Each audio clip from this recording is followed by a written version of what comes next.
अमृताची वेली, तेची पुढे चाली बीजाचीही. ऐशियांचा संग देई नारायणा, ओलावा वचना जयाचिया. उत्तम सेवन शीतल कंठासी, पुष्टकांती तैसी दिसेवरी. ऐशियांचा संग देई नारायणा, ओलावा वचना जयाचिया. तुका म्हणे तैसे होई जेत संगे, वास लागे अंगे चंदनाच्या. ऐसियांचा संग देई नारायणा, ओलावा वचना जयाचिया. पांडुरंगा करो प्रथम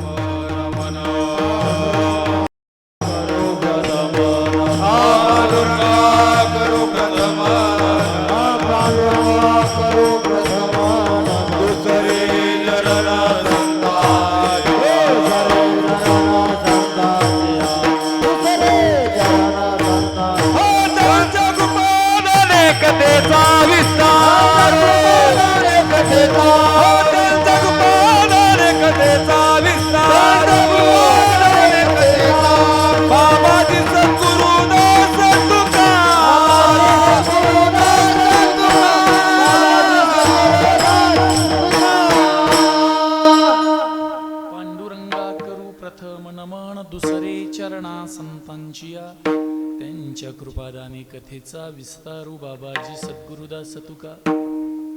अमृताची फळे अमृताची वेली, तेची पुढे चाली बीजाचीही. ऐशियांचा संग देई नारायणा, ओलावा वचना जयाचिया. विठ्ठल विठ्ठल हरी विठ्ठल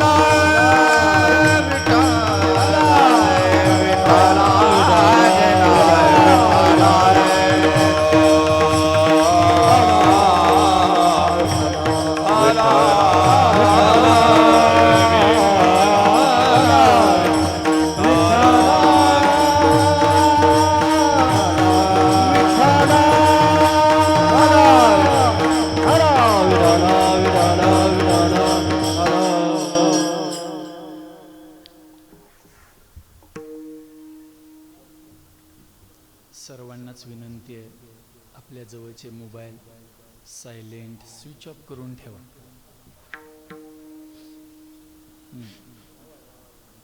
येत नाही का आवाज? त्याचा इको कमी करा थोडासा. हां, वाढवतो आपण. त्यांनी नाही वाढवलं तर मी इथून वाढवतो.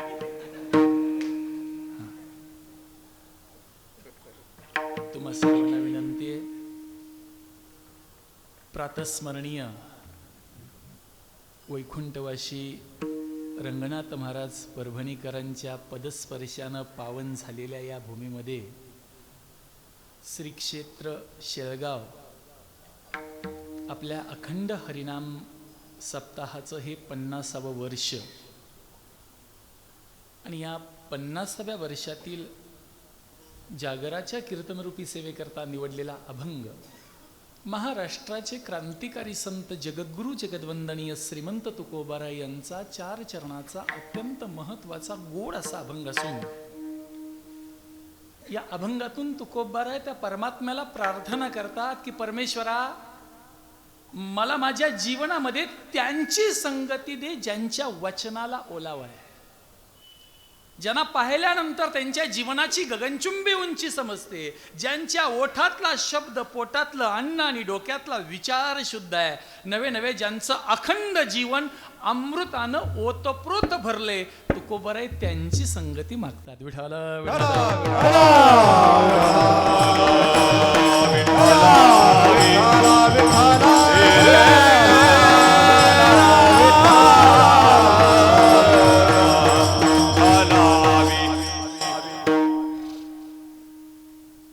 गावामध्ये 50वे वर्ष अत्यंत उत्साहामध्ये साजरं होत आहे. या गावात सर्वात भाग्यवान पुरुष कोण असेल किंवा सर्वात भाग्यवान एखादी आमची माता भगिनी कोण असेल तर ज्यांनी पारायणाची 50 वर्ष पाहिली त्यांच्यासारखं भाग्य कोणाचं नाही जगाच्या.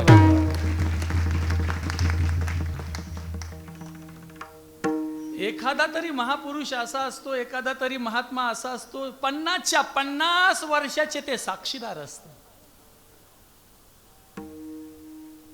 काळानुसार सप्ताहामध्ये झालेले स्थित्यंतर बदल त्यांनी आपल्या डोळ्यानं पाहिलेले असतात.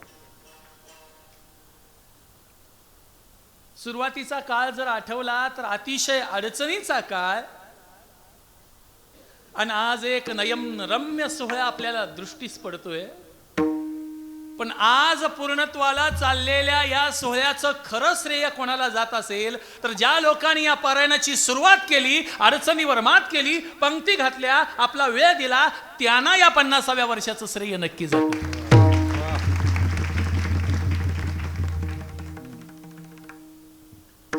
तेव्हा या 50व्या वर्षामध्ये तुकोबाराय काय प्रार्थना करतायत आपण पाहतोय. खरं पाहिलं तर संतांच्या जीवनामध्ये या अक्षरावरून सुरू होणाऱ्या अनेक गोष्टी असतात. प्रसाद, प्रताप, प्रबंध, प्रज्ञा, प्रार्थना, प्रेमरूपता, प्राणायाम, संतांच्या जीवनातले प्रत्याहार, या सगळ्या वरून सुरू होणाऱ्या गोष्टी आहेत. संतांच्या जीवनात प्रसाद आहे. प्रसाद म्हणजे गरा लाल होईपर्यंत तुपात भाजायचा, साखर टाकायची, इलायची टाकायची, तयार करायचा, देवा पुढे नेऊन आपटायचं, अर्ध हातात, अर्ध तोंडात राहिलेलं, केसात आणि त्यातनं राहिलेलं,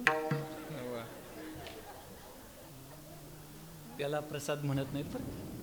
प्रसादाची व्याख्या आहे का?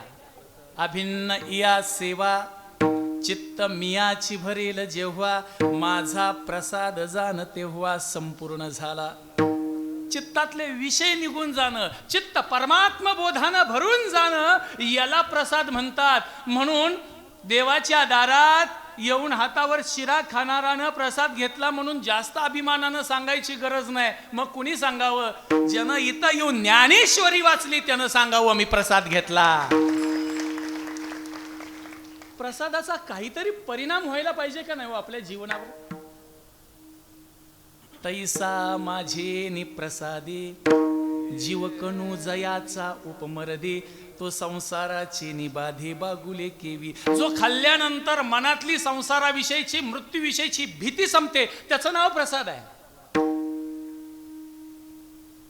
उगाच मिळत नाही कोणाला पण प्रसाद. 4 गोष्टी द्याव्या लागतात.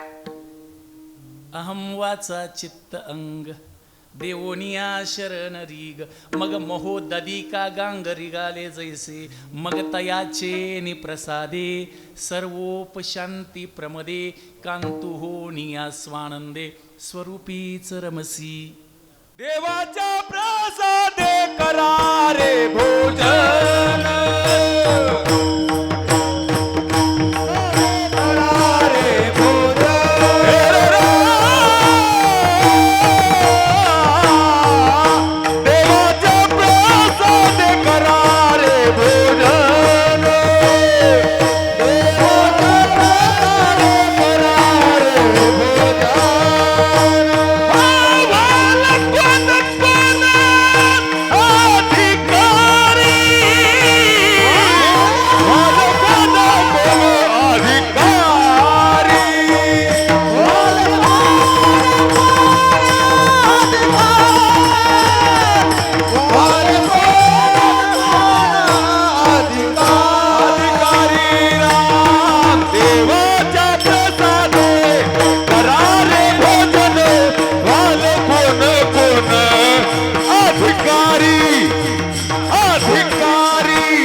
प्रसादाचा परिणाम काय असेल तर वाल कोण कोण?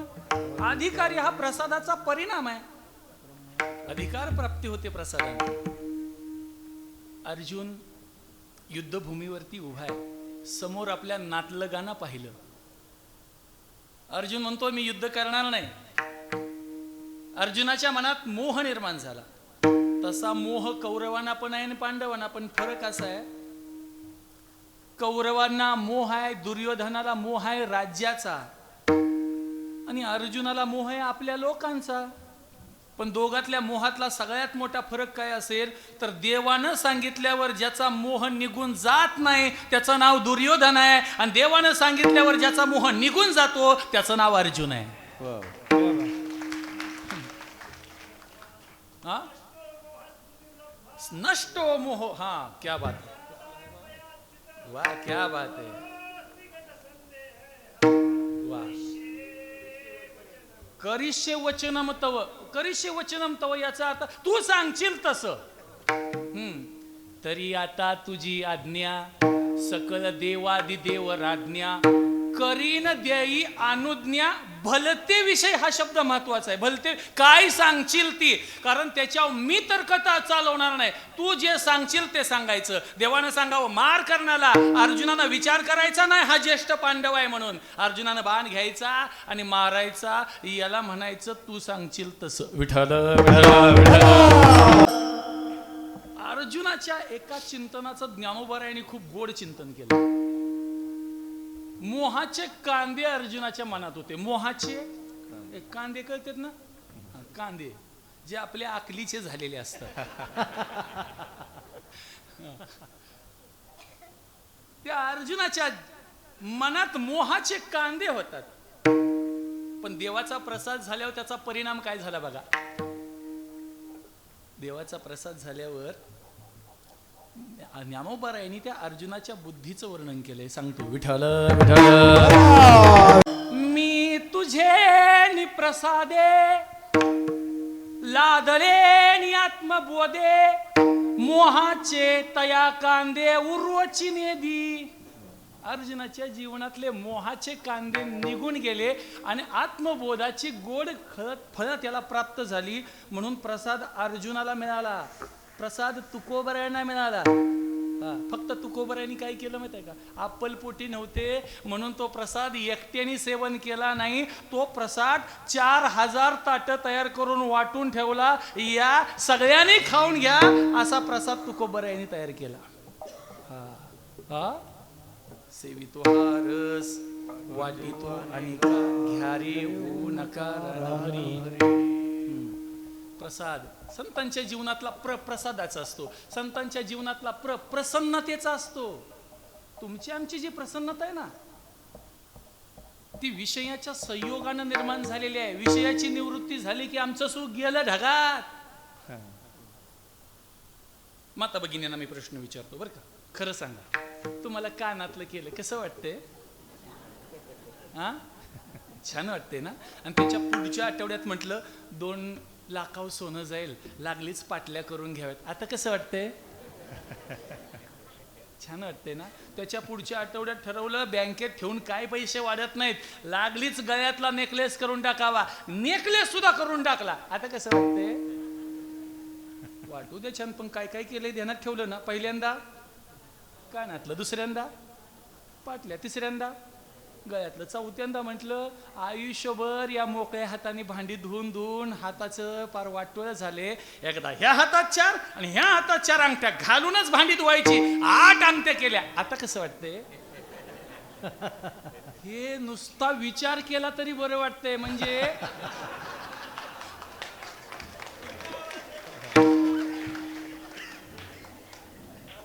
ऐका, तुम्हाला मी आजपर्यंत कोणीच खरं सांगितलं नसेल पण मी खरं सांगतो.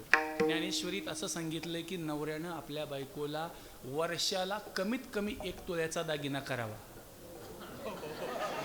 मग नवरी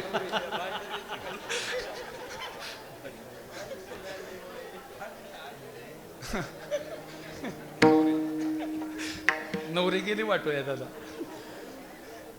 ऐका ऐका, जसं जसं करत जाईल तसं बरं वाटत होतं ना. प्रत्येक आठवड्यात बरं वाटत होतं ना. आणि त्याच्या पुढच्या आठवड्यात लक्षात आलं की हे सगळं सोनं खोट आहे. आता कसं वाटतं?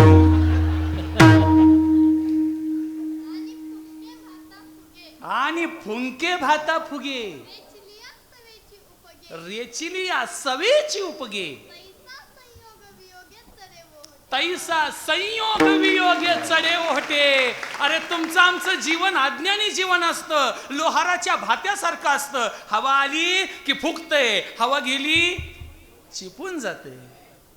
हा, पण संतांच्या जीवनातली जी प्रसन्न असते ना, सुख असतं ना, कधी ते दुःखात परिवर्तन होत नाही, ते नेहमी सुखात असतात. तैसा सतत जो सुखे कोणीही टवच न देके, नेनी जे गतायुषे लज्जा जेवी. वाक्य नीट ऐका. मेलेला माणूस लाजणं जसं शक्यच नाही, तसं संत नाराज होणं आयुष्यात शक्यच नाही. विठाल विठाल. वारशी येवीन सागर. वाक्य नीट ऐका बरं का. संतांचं जे सुख असतं ना, भोग निरपेक्ष असतं. काहीतरी मिळालंय म्हणून ते सुखी नाहीत, स्वरूपाला जाणले म्हणून ते सुखी आहेत. वारशी येवीन सागरू जैसा जळे नित्य निर्भरू. तैसा निरुपचारू संतोष. जो संतांचा आनंद आहे तो निरुपचार आहे. कुठल्या तर उपचारामुळे तो नाहीये, कुणीतरी काय तर दिलंय म्हणून तो नाहीये. तर संतांचा आनंद निरुपचार असतो. म्हणून संत नेहमी सुखी असतात, नेहमी आनंदात असतात. म्हणून संतांच्या जीवनातला प्रसन्नतेचा आहे. संतांच्या जीवनामध्ये अनेक प्राय आहेत, त्यातला एक महत्वाचा प्राय प्रार्थनेचा. नसतील तर राहू द्या, काहीच करू नका. येते सर्वांना ऐकायला ना. आता आम्ही आमचा आवाज जरा आणखीन वाढवतो ना. हो ठीक आहे, ठीक आहे की त्यांचा पण आवाज वाढवूया की आपण. त्यांचा वाढतोय, त्याने एकदा सांगूया तुम्हाला या गावची पोरगी करायची, आता लगेच वाढतोय का नाही बघा. आवाज वाढवायचं यंत्र आपल्याकडे आहे ना. तुम्ही का काळजी करता? एक सुखाची बातमी दिली की लगेच ऐका. बोलू नका, तिथंच असू द्या, जसंच्या तसं तुमच्या सगळ्यांचं लक्ष इकडे असू द्या. एक क्षण सुद्धा आपल्या चिंतनातला वाया घालवू नका. विठाल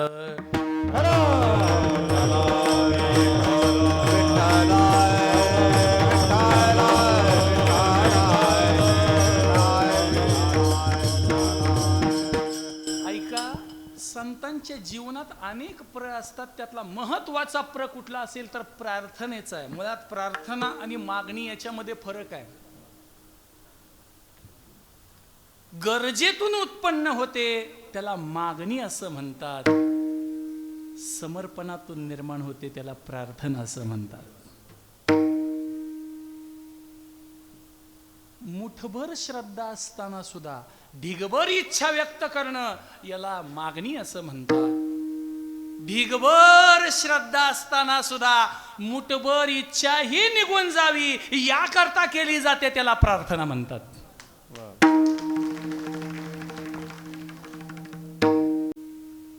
आपल्या अल्पबुद्धीवर विश्वास ठेवून देवाकडे जे मागितलं जातं, वाक्य नीट ऐका, आपल्या अल्पबुद्धीवर विश्वास ठेवून देवाकडे जे मागितलं जातं त्याला मागणी असं म्हणतात. देवाच्या व्यापक बुद्धीवर विश्वास ठेवून जे दिलेलं स्वीकारलं जातं त्याला प्रार्थना असं म्हणतात. जी निर्माण जी पूर्ण झाली नाही की नैराश्य उत्पन्न होतं त्याला मागणी असं म्हणतात. आणि जी पूर्ण नाही झाली तरी काही फरक पडत नाही त्याला प्रार्थना म्हणतात. एकच वाक्य आहे का, हात पसरून केली जाते त्याला मागणी असं म्हणतात, आणि हात जोडून केली जाते त्याला प्रार्थना असं म्हणतात.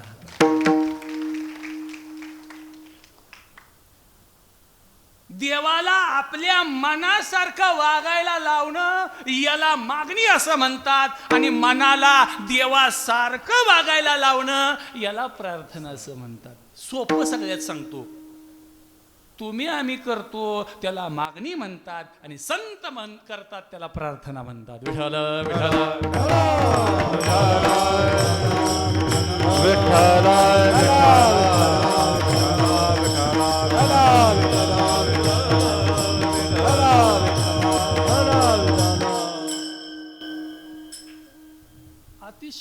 पंक्तीदार सांगतो. माझी भाषा तुम्हाला समजते ना? हां. आणि जरी नाही समजली तरी समजते असं चेहऱ्यावर दाखवायचं.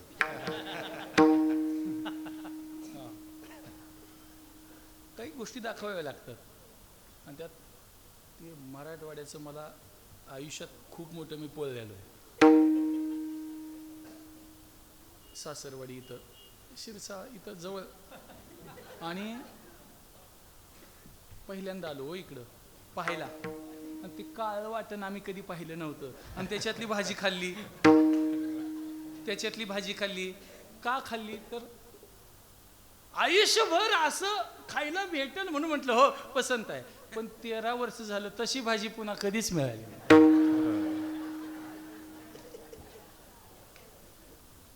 त्यामुळे मराठवाड्याकडे मी जरा भिवूनच असतो जरा. हां. ऐका, आपला विषय सुरू होता संतांची प्रार्थना. आपली प्रार्थना सुद्धा मागणीच असते आणि संतांची मागणी सुद्धा प्रार्थनाच असते. संत मागितल्यासारखं वाटतात पण ते खऱ्या अर्थानं प्रार्थना करत असतात. आपण प्रार्थना केल्यासारखं वाटतं पण आपण देवाच्या दारात भिकारडे असतो.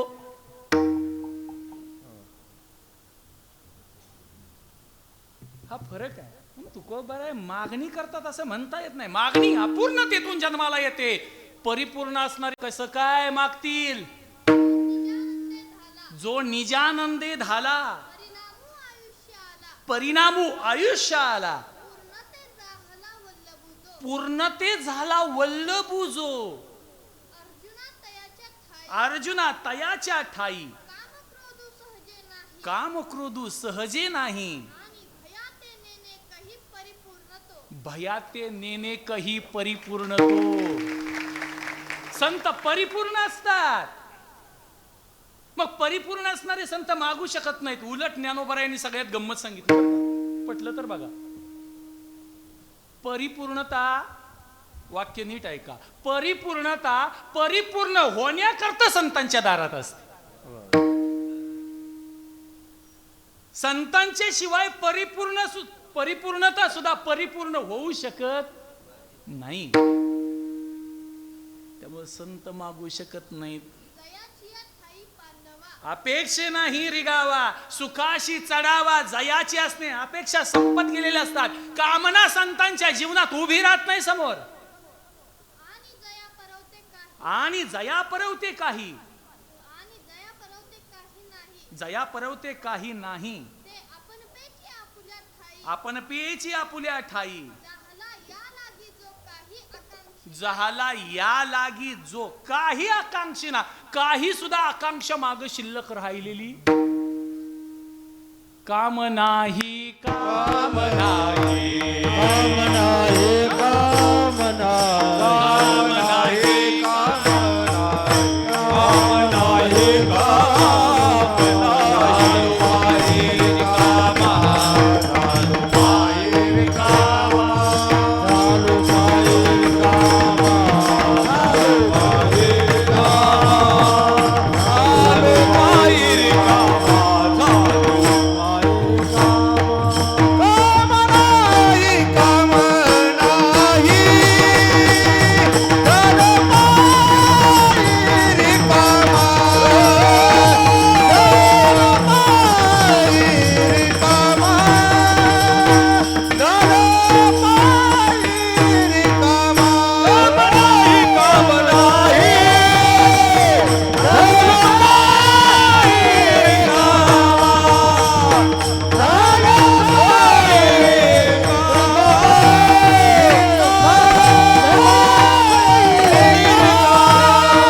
रहित असलेला महात्मा जो असतो ना, तो कधी मागू शकत नाही. मग तू जैसा काढलिया मंदराचळू, राहे क्षीराब्दी निश्चळू, तैसा उठीन तैसा काम उर्मी उठतच नाही त्याच्या मनामध्ये, कामाची उर्मी. अशा अंत पोचलेले असतात. मग कामाची उर्मी ज्या संतांच्या हृदयात निर्माणच होत नाही ते संत मागतील कसं? मग तुकोबरायांच्या या अभंगामध्ये मागणी कशी काय आहे अनेक ठिकाणी? याचं कारणच एक आहे, भक्तीच्या वाटेवर चालणाऱ्या समाजाला देवाकडे काय मागावं कळत नाही हे शिकवण्याकरता मागितले. मार्गाधारे वर्तावे, विश्व हे मोहरे लावावे, अलौकिक नोहावे लोकांप्रती. लोकांना काय मागावं हे शिकवण्याकरता मागितले. वास्तविक तुकोबरायांच्या अभंगामध्ये काही अभंगात काय हवाय ते सांगितलंय, काही अभंगात काय नको आहे ते सांगितलं. काही अभंगात कोणाची संगती पाहिजे म्हणून सांगितले आणि काही अभंगात कोणाची संगती नको आहे हे सांगितले. एक प्रमाण तुमच्या पाठातलं सांगतो. नलगे मुक्ती धनसंपदा, संत संग देई सदा. काय नको? नलगे मुक्ती, धन नलगे, संपदा नलगे. मग काय हवाय? संत संग देई सदा. संगतीच्या बाबतीत पण कोणाची संगती नको? अनिक काही नाही मागणे, काही नाही मागणे, अनिक काही नाही मागणे, अनिक काही नाही मागणे. सुख संपत्ती राज चाड धने, सुख संपत्ती राज चाड धने.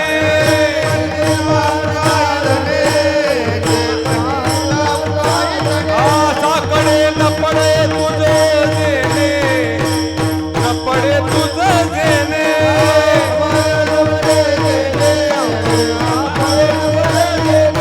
तुझे भक्ती विन माय बापा,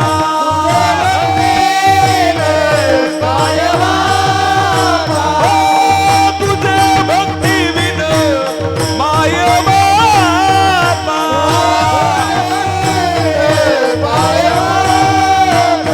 संत संगती दे जनसेवा, संत संगती दे जनसेवा, संगती दे जनसेवा. जेणे हा तुझा विसरण पडावा.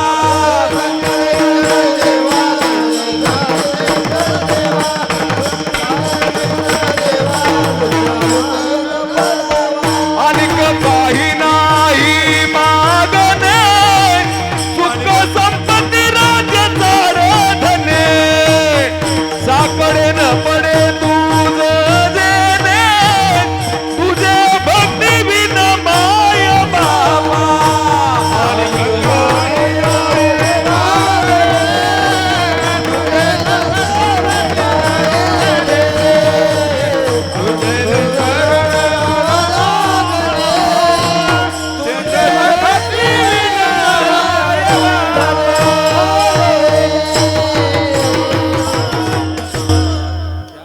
अनिक नाही नाही मागणे, काहीच मागत नाही. तुझ्या भक्तीशिवाय मला काय? हा राज्य चाड धनी, हा पुढं. साकडे न पडे तुझं जेणे. देवा अशी मी मागणी मागणार नाही ज्याच्यामुळं तुलाही संकट पडणार नाही. हा ऐका, खरा भक्त देवाला कधी संकटात टाकतच नसतो. हा खरा भक्त संकट सहन करत असतो बरं का. संतांची सहनशीलता फार भयानक आहे. त्रिविध मुख्य आगवे, उपद्रवांचे मेळावे. तीन प्रकारची दुःख जीवनावर येऊन ठासळली तरी ज्यांचं वाकडे पण निर्माण होत नाही, जे सरळच असतात, याला म्हणायचं संत. अनेक गोष्टी सहन करतात. आता आपल्याला जायचंच नाही तिकडे. 50 ओवे आहेत त्याच्या, काय काय सहन करतायत त्याच्या. हा ऐका, मग संतांच्या जीवनात काही मागतच नाहीत संत. वास्तविक माणूस म्हणून जन्माला आलेल्या माणसाला मागायचा अधिकार नाही, कारण द्यायची बारी त्याची होती ना, भरभरून दिले. आता द्यायची बारी आपली आहे, पण आपण हुशार आहे. जेव्हा घ्यायचं आहे तेव्हा घेतो, आणि जेव्हा द्यायचं आहे तेव्हा बी घेतोच. बरं किती दिल्यावर तुम्हाला समाधान होईल? एकदा एकाला विचारलं, तू रस्त्यानं जात असताना चुकून एका मोठ्या जंगलात गेलास आणि जाता जाता पैशाचा मोठा ढीग सापडला, काय करशील? आता पैशाचा ढीग सापडल्यावर त्यानं म्हणा घर बांधीन, गाडी घेईन, लग्न करीन, निवांत राहीन, निवांत बसून काय म्हणायला पाहिजे ना. ते म्हणतंय पैशाचा ढीग सापडला ना, रात्रीचा दिवस करीन, हाडाची काढ करीन, रक्ताचं पाणी करीन, आणि असा ढीग आणखीन कुठं आहे का पाहायला जाईन. ह्याला डाबऱ्यात घातला पाहिजे का नाही.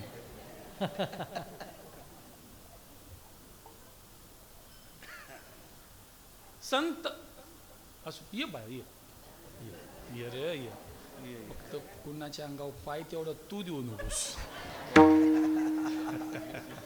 विठ्ठल मला पोराचं का बरं वाटलं सांगतो. तब्येतीनं जसं मला हवं आहे ना, मला म्हणजे जावंय म्हणूनच सांगतोय तुम्हाला. जसं पाहिजे होतं पोरगणं तसं तब्येती नाही ना. आता काय असा बदललाय, पोरं लागली ती वाळायला आणि आया लागल्यात फुटायला. आयांच्या तब्येती बघा, नजर उतरून टाकावी असल्या तब्येत येते, आणि पोराचं पायात पाय अडकत्यात चालताना. अवघड आहे. चला, आपला काय विषय सुरू होता. मागणी आहे त्यातला सूक्ष्म विषय. संत सहन करतात, कशाच्या मागं नाहीत लागत. एखादी गोष्ट नाही मिळाली तर ती आपली नाही म्हणून सोडून देतात. ती आपल्याला मिळणारच नाही. पै आपुले जे साचे ते कल्पांतीही न वाचे, हे जाणून गताचे न शोची. जो एखादी गोष्ट नाही मिळाली शोक करत बसत नाही, एखादी गोष्ट जीवनात निघून गेली शोक करत नाहीत, प्रारब्धाच्या अधीन सोडून टाकतात. नित्य अशा अनेक गोष्टी आहेत. ऐका, मला सांगण्याचा भाव एकच आहे. संत शोक करत नाही, त्याचे 3-4 श्लोक आहेत. न शोचे तुमर हसी, ते तिथंच आले. ऐका, संत शोक करतच नाही, कुठल्याच परिस्थितीत करत नाही. मागायची ज्या वेळेला वेळ येते तेव्हा आपण सहजतेनं मागतो. माणसाला मागायचा अधिकार नाही, कारण माणसाचा स्वभाव असा आहे, किती जरी दिलं तरी समाधान नाही. एक उदाहरण सांगतो. एकदा माझ्या मित्राला भेटायला गेलो, जरा नाराज होता. म्हटलं काय झालं रे बाबा. म्हटलं आजोबा वारले. अरे आजोबा सगळ्याच मरतात, पण तू का नाराज आहेस एवढा. काय पेन्शनवाले होतं का. कारण साधं म्हातारं मरणं आणि पेन्शनवालं मरणं याच्यामध्ये फरक आहे. फरक आहे. पेन्शनवाले होते का नाही. म्हटलं 1,00,000 रुपये दिले मरायच्या आधी मला. म्हटलं मरू दे की, आता काम झालं ना त्यांचं. मग तू नाराज का. नाही, त्याच्या मागच्या आठवड्यात माझे मामा वारले आणि त्यांनी पण मला 1,00,000 रुपये दिले. अरे म्हटलं भाग्यवान आहेस, आजोबा वारले 1,00,000 मिळाले, मामा वारले 1,00,000 मिळाले, मग तू नाराज का. नाही, त्याच्या मागच्या आठवड्यात चुलते गेले, त्यांनी पण 1,00,000 रुपये दिले. अरे तुझ्यासारखा भाग्यवान जगाच्या पाठीवर कोण नाही. 3 आठवड्यात तिघं गेले, 3,00,000 मिळाले, मग तू नाराज का. म्हटलं काय विचारताय, नाराज का नाराज का. 3 आठवड्यात तिघं गेले, 3,00,000 मिळाले. आता आठवडा झालं वाट बघतोय, कोण मरणा की. दुसरी मिली तरी चालतील, पण मला मिळालं पाहिजे, ही माणसाची भूमिका.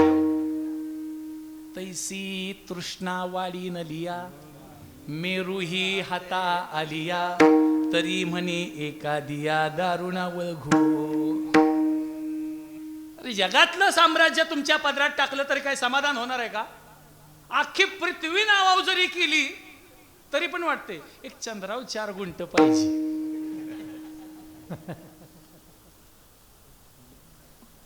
माणसाची वासना संपणं अवघड आहे.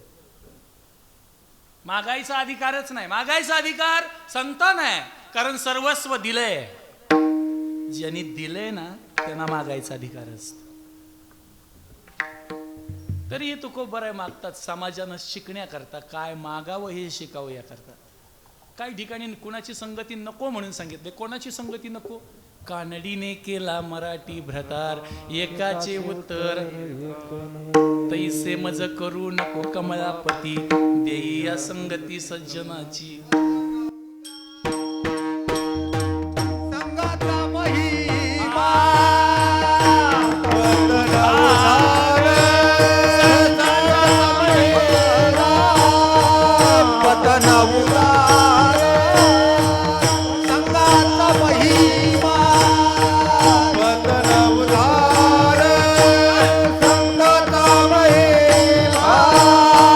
जावे आध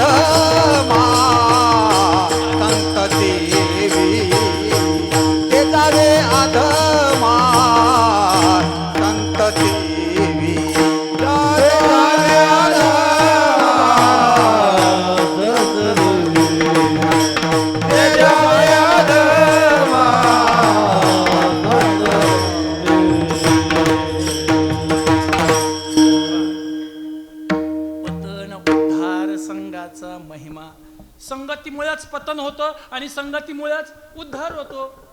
मग संतांच्या संगतीचं एवढा लोभ तुकोबऱ्यांच्या मनात का व्हावा? तर संतांच्या संगतीचा मोह देवाला सुटत नाही. तुकोबराय म्हणतात, देव परमात्मा सांगतायत मी तसा देह रहित आहे, पण संतांच्या संगतीमुळे मला देह धारण करावा वाटतो. तया संगाचे नि सुरवाडे मज विदेहा देह धरणे घडे किंबहुना आवडे निरुपम. तो मला इतका आवडतो की मी विदेही असताना देह रहित असताना सुद्धा देह धरतो. मला तसं डोळ्या नाहीतच, पण त्याला पाहावं, त्या भक्ताला पाहावं याकरता मी डोळे धारण करतो. तो पाहावा हे डोळे मनोनी अचक्षुषी मज डोळे. आता लक्षात आलं का देवानं कमळ हातात कशा देवानं बरं का, तुम्ही दुसऱ्या कमळात जाऊ नका. सध्या देवाच्या हातातलं कमळ लोक विसरून गेले. देवानं आपल्या हातात कमळ धरलंय कशा करता? तर आपल्या भक्ताचं पूजन करण्याकरता. जया पूजिले आदरे पांडुरंगे विमानस्त केले प्रयाण प्रसंगे. तुकोबरायांची पूजा देवानं केली ना, म्हणून हातात कमळ आहे.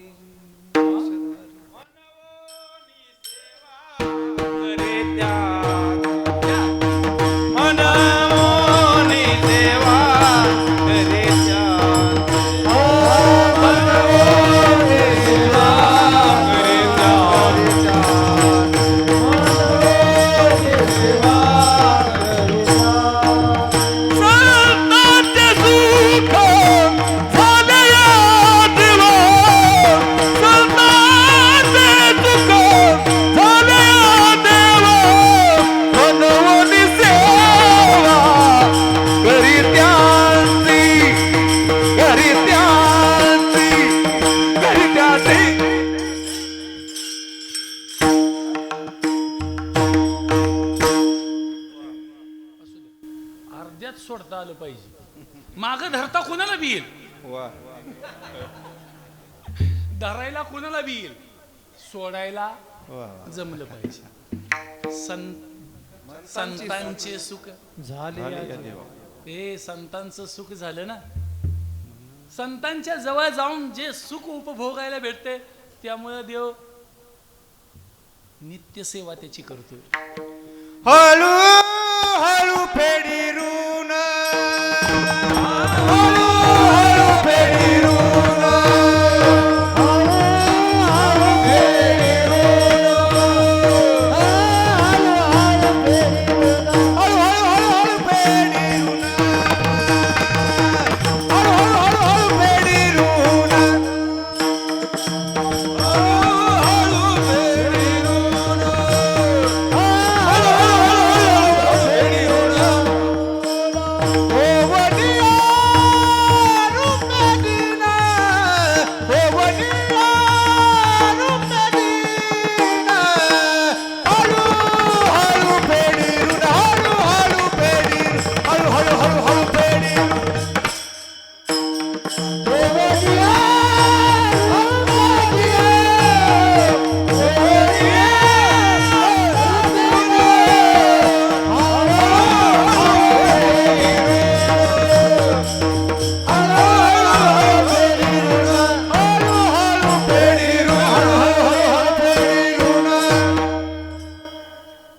भक्ताची सेवा करून देव काय करत असतो तर हळूहळू फेडी ते ऋणवे पण देखोनी अंगी.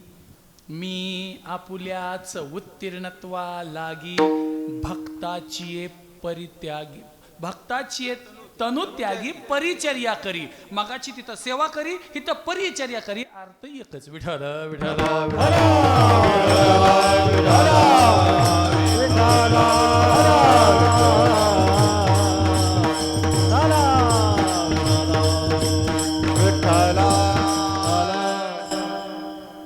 तुकोबराय म्हणतात मला त्यांची संगती नको ज्यांच्या माझ्या जीवनात येण्यानं विसंगती निर्माण होईल. कानडीने केला मराठी प्रताप.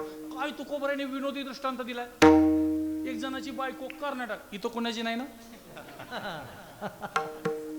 कर्नाटकातली नाही ना? सांगू ना दृष्टांत मग? हा ऐका. सांगा. एकाची बायको कर्नाटकातली आणि जुन्यातला काळ हो, ह्याला कन्नड येत नव्हतं आणि तिला मराठी येत नव्हतं. लग्न झालं. मध्यस्थी जर ठाम असेल ना, कुणाचं लग्न होईल सांगता येत नाही. ते ठरवून देणारा असा ठाम लागतो. ऐका, लग्न झालं. पहिल्यांदा सासरवाडीला निघालो, पहिल्यांदा. आणि जुना काळ होता.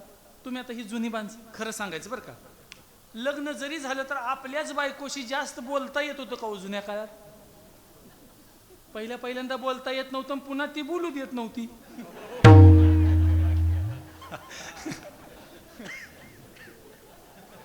पहिल्यांदा जास्त बोलता येत नाही आणि पुन्हा ती बोलू देत नाही. त्यामुळे लग्न झाल्यानंतर बोलायचं आपल्या वाट्याला येत नसतं.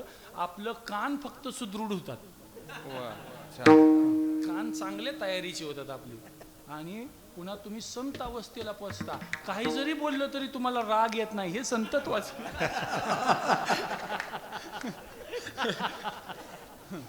तुम्हाला अजून ह्यातला हिसका माहित नाही. हळूहळू कळेल.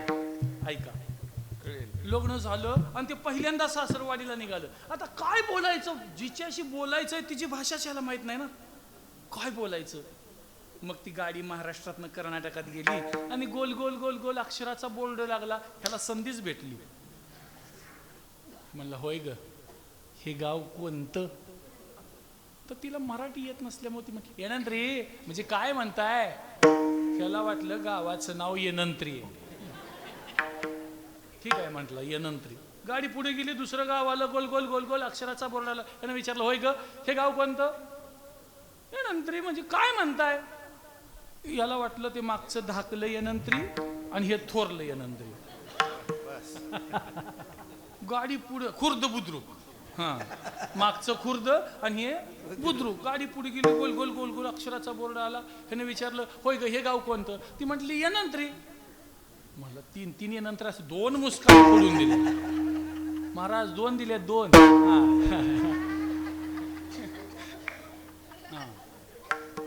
बायको किती मारते, कधीच ती एकवचनात मारत नाही.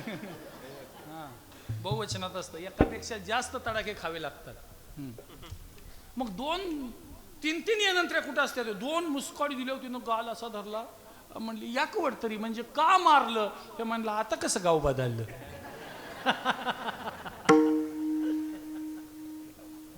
ज्यांची भाषा एक नाही, त्यांची जर एकमेकाशी संगत झाली तर त्यातनं सुख निर्माण होऊ शकत नाही. तुकोबराय म्हणतात माझी ज्याची भाषा एक नाही त्याची संगती देऊ नको. मग तुकोबरायांची भाषा कुठली? मराठी?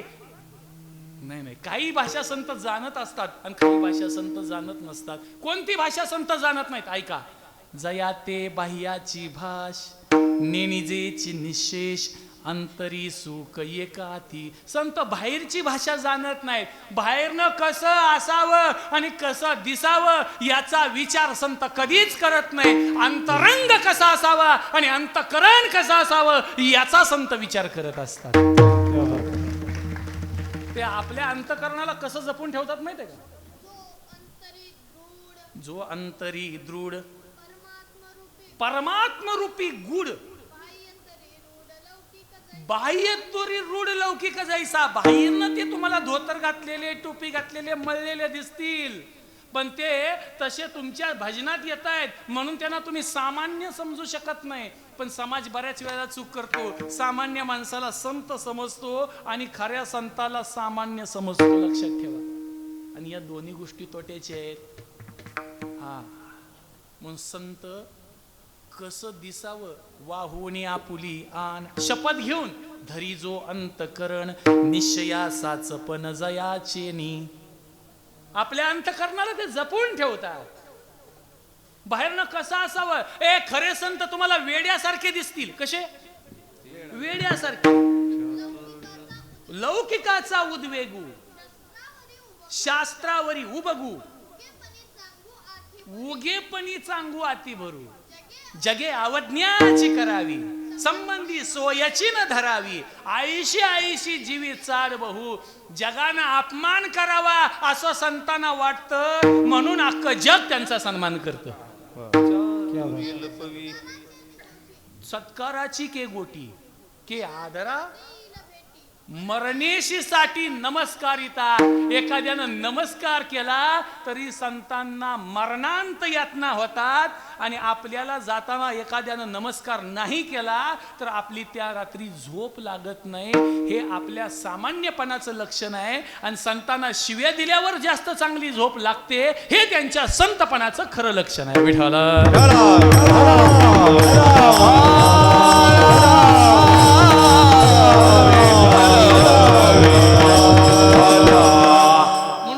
बाह्याची भाषा जाणत नाही. वाचस्पतीचे निपाडे सर्वज्ञता तरी जोडे, परी वेडीवे माझी दडे महिमे भेणे. संतांचं वेडेपण मिळवलेलं असतं, ती त्यांची कमाई आहे. वाक्य नीट ऐका, संतांचं वेडेपण त्यांची कमाई आहे. कमाई काय मिळवलं तर वेडेपण त्यांनी मिळवलेलं असतं.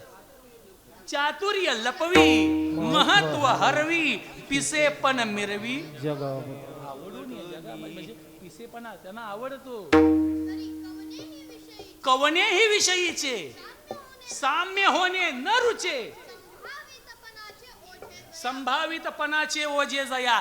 दुसऱ्याचा असा बहुमान वाढलाय म्हणून त्याच्या सारखं मी व्हावं अशी भावना संतांच्या मनात कधीही नसते. कुणा माझे असते पण लोपो, नाम रूप हरपो, माझ झणेवासी पो भूत जात. मला लोकांनी भ्यावं, माझ्या जवळ सुद्धा कोणी येऊ नये, एवढी संत बाह्याची भाषा विसरलेली असतात. आणखी कोणती भाषा संत जाणत नाहीत. ऐका,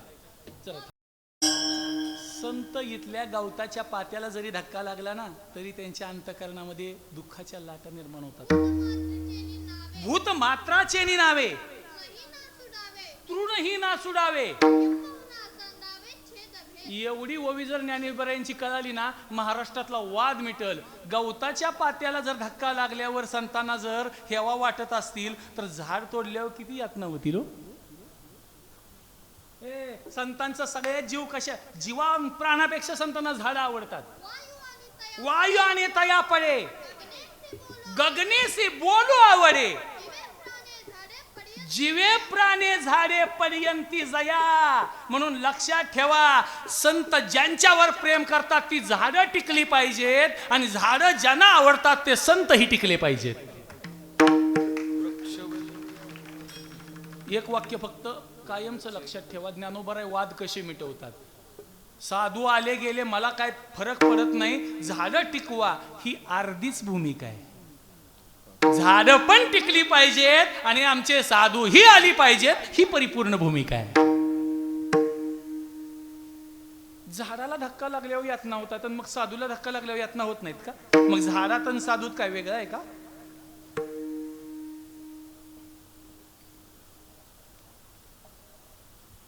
संतांच्याकडे जे समत्व आहे त्या समत्वाच्या दृष्टीतनं झाड, वेली, माणूस, हा श्वपचू, हा द्विजू ची भानगड नाही. भेदाभेद संपलेले असतात संतांच्या जीवनातले. आपणची विश्व झाला, भेदभाव सहज गेलाय त्यांचा, सहजची गेला. भेद निघून गेलेला असतो. तुक मन भेदा भेद गेला वाद खंडोनी, गेला वाद खंडोनी, गेला वाद खंडोनी. तुक मन भेदा भेद गेला वाद खंडोनी, गेला वाद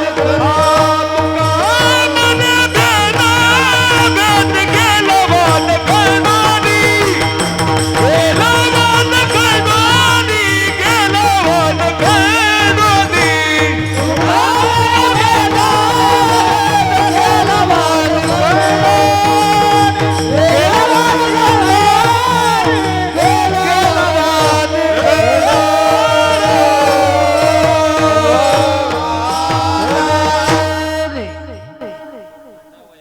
तो खांडावया घाव घाली का लावणी जयाने केली दोघा एकची सावली वृक्षिनी जायचा. अजून एखादी ना तरी दंडू पाळीत या गोडू नोहेची. आणखीन एखादी आरी मित्री जायचा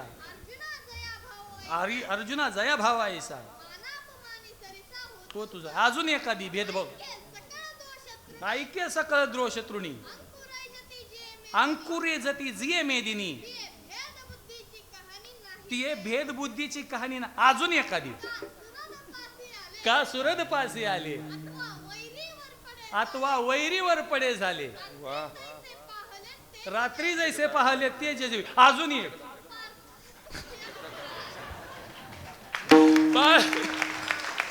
पार्था जयाच्या ठाई वैषम्याची वार्ता नाही रिपू मित्रा सरिसा पाडू विठाळ.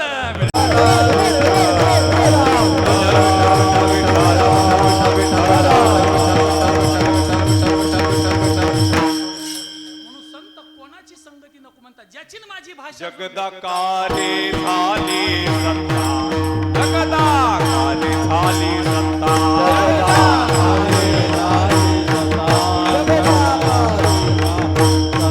वारून गेली पराधीनता गेली पराधीनता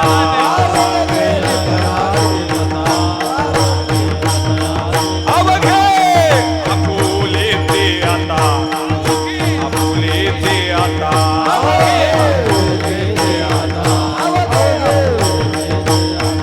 लाजाने चिंता दुराविली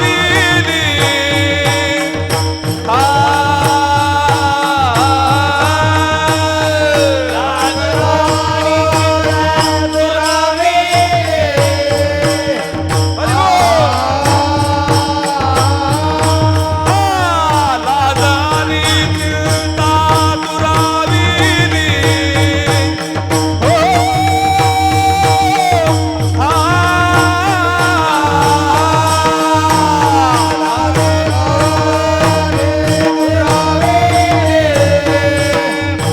हो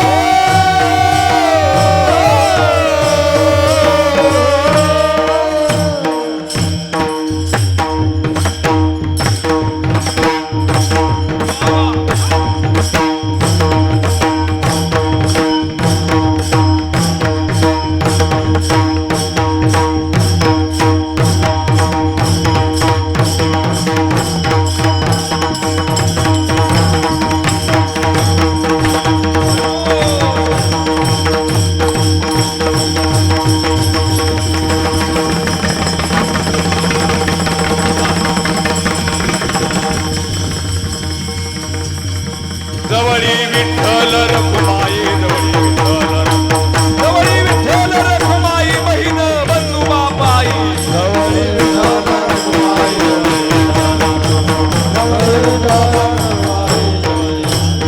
आ जगदाकारे झाली सत्ता वारून गेली पराधीनता अवघे पुरे आता लाजाने चिंता दुराविली जगदाकारे झाली सत्ता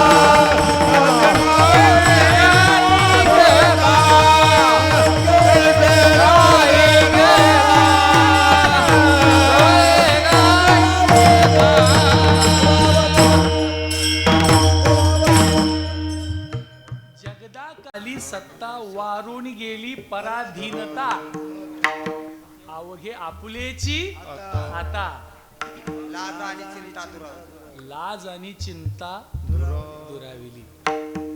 अशा प्रकारच्या अवस्थेला संत पोचलेले असतात.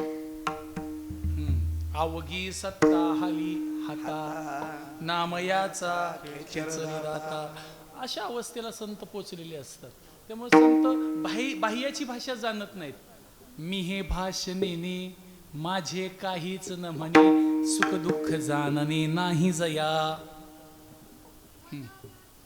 मदाचा ठावची पुशी जे महामोहा ते ग्रासी नेदी आप पर आईसी भाष उरो. आप पर ही भाषा संतांच्या जीवनात शिल्लक राहिलेली नसते.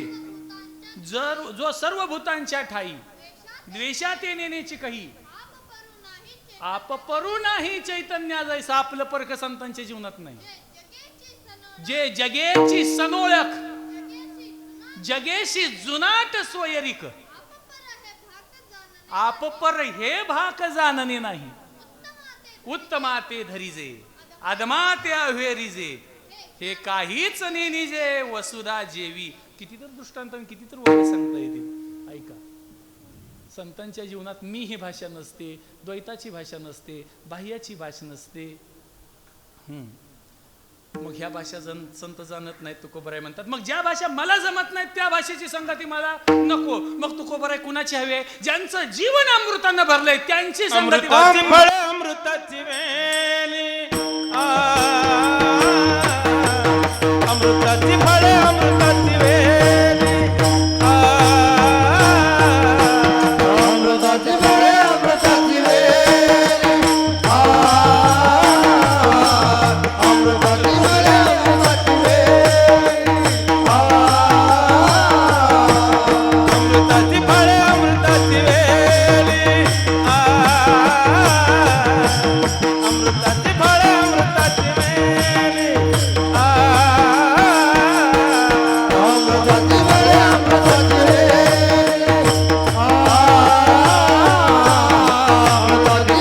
अमृताची वेली तेथे पुढे चाले विजातिया तेथे पुढे चाले विजातिया ऐसे आता संग जय नारायणा ऐसे आता संग जय नारायणा तेथे पुढे चाले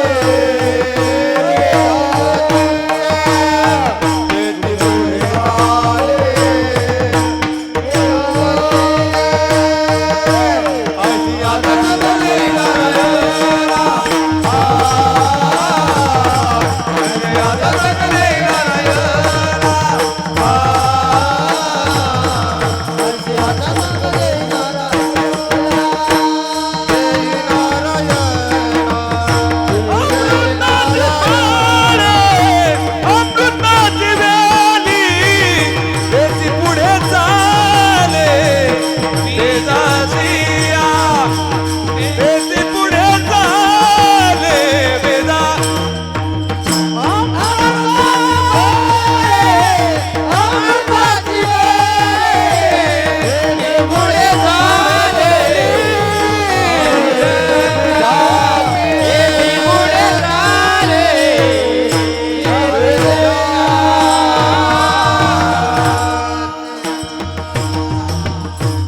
संगती मागतायत तुकोबराय. अमृताची फळे अमृताची वेली. पहिला शब्द आहे अमृत. तुमच्यातलं कोण पेलंय का?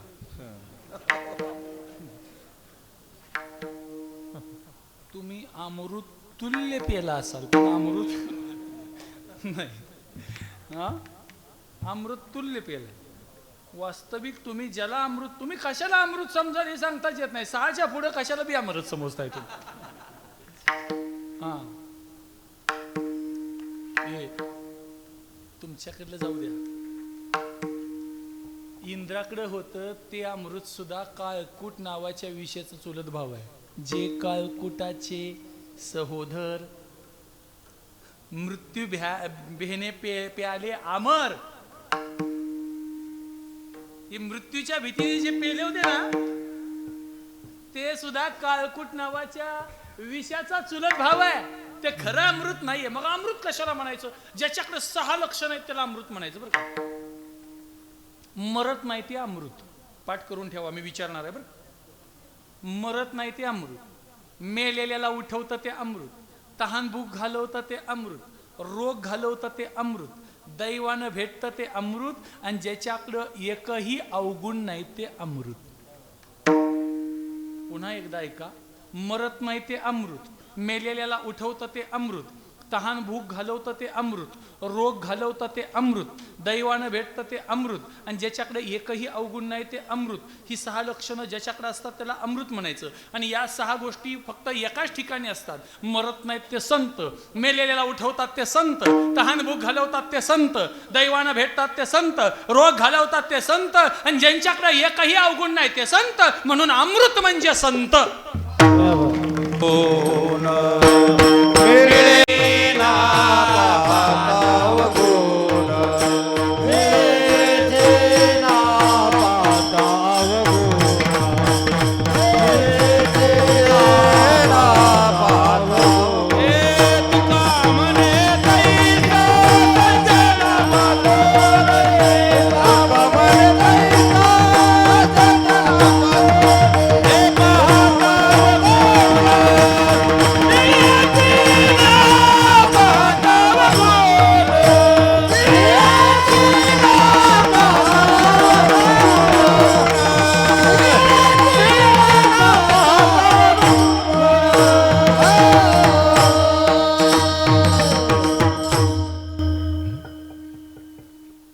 कृपया थोड्या वेळाकरता घड्याळाकडे कोणी पाहायचं नाही आणि ह्याचा राजकीय अर्थ कोणी काढायचा नाही. हे आपलं कीर्तनापुरतं चाललंय, कारण चाली भरपूर व्हायला लागल्यात आणि त्यामुळं बोलण्यावर जरा 11:15 वाजलेत. आता आपण सुरुवातीला ऐका. मरत नाही ते अमृत, मेलेल्याला उठवतं ते अमृत असतं बघ. इकडं मेलेलं उठतंय का? इकडे तरी पण प्रयत्न करणारे तुमच्यात आहेत का नाही? किंवा माता भगिनी तर असे आहेत, एखादं मेलेलं असलं ना ते टोपी घालून बसवलेलं असतं आणि ते हातात रुमाल घेऊन तोंडाला लावतात आणि त्यांचं एकच म्हणणं असतं, 2 शब्द तरी तुझ्या बाळाला बोलेल का आता ते.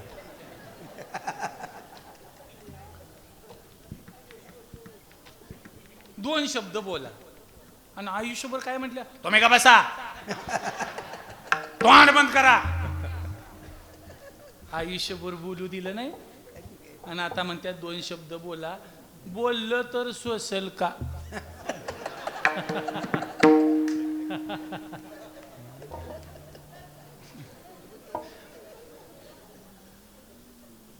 लय अवघड आहे. संतांच्या जीवनामध्ये मृत्यू काय हे माहीतच नाही. जसं अमृताचा गुण संतांच्याकडे. ना तरी अंधकाराची वाणी, जैसा सूर्य न देखे स्वप्नी, अमृत नायके कानी मृत्यू कथा. मरण काय अमृताला माहित नाही, तसं मरण काय संताला सुद्धा माहित नाही. मरण ते विमजसी एकवट, जे झाले ज्ञाने चोखट, तया पुनरावृत्तीची वाट मोडली गा. म्हणून संतांना मरण नाही. मरण पुढती जे तेत गेले, ते न घेती मागवती पाऊले. महोदधिका मिनले स्तोत्र, जैसे समुद्राला मिळालेली गंगा पुन्हा माघारी येत नाही, तसं आत्मसत्तेला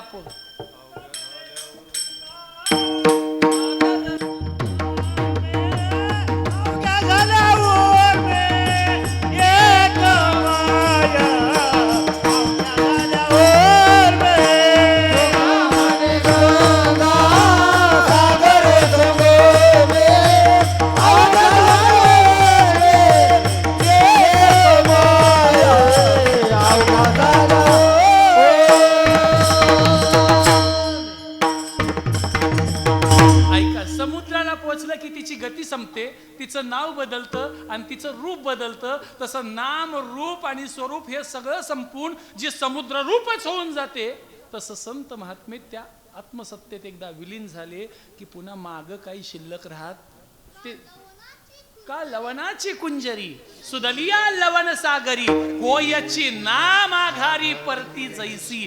तसा त्या अवस्थेला संत पोचलेले असतात. म्हणून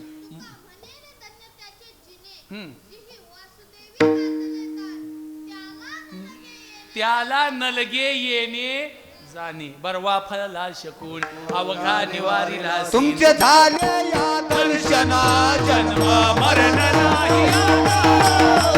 झाली या दर्शना जन्म मरण नाही आता. तुमचे झाले या दर्शना जन्म मरण नाही आता.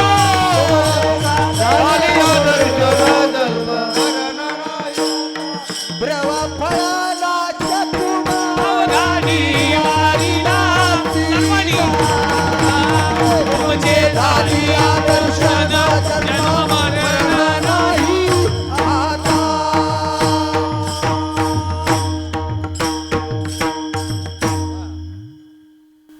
जन्म मरण नाही आता या अवस्थेला संत पोचलेल्यामुळे जन्मरहित अवस्था आहेत संतांच्या जीवनात आहे. मृत्यूरहित अवस्था संतांच्या जीवनात आहे. म्हणून संत अमृत आहे.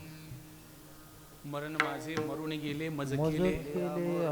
संत अमृत जसं तहान भूक घालवतं ना तसं संत तहान भूक घालवतात. तुका म्हणी अमृत सिद्धी हारे तृषा आणि व्याधी. ना तरी असाध्य देखोनी व्याधी अमृता सम दिव्य औषधी वैद्य सुची निरवधी निदानीची. अमृताचा गुण आहे तो. अमृत सुचवलं जातं काहीच पर्याय नसेल तर. संतांच्याकडे हे 6च्या 6 गुण आहेत बरं का. मेलेल्याला कसं उठवतात ते ज्ञानोबरायांच्या जीवनातला दृष्टांत तुम्हाला माहित आहे. हा सच्चिदानंद बाबांना उठा म्हटल्यावर उठून बसले. एकदा फक्त उठा म्हणले तर सच्चिदानंद बाबा उठले. एकदा फक्त चल म्हटले तर भिंत चालली. एकदा फक्त बोल म्हटलं तर रेडा बोलला. हे संतांचं सामर्थ्य आहे.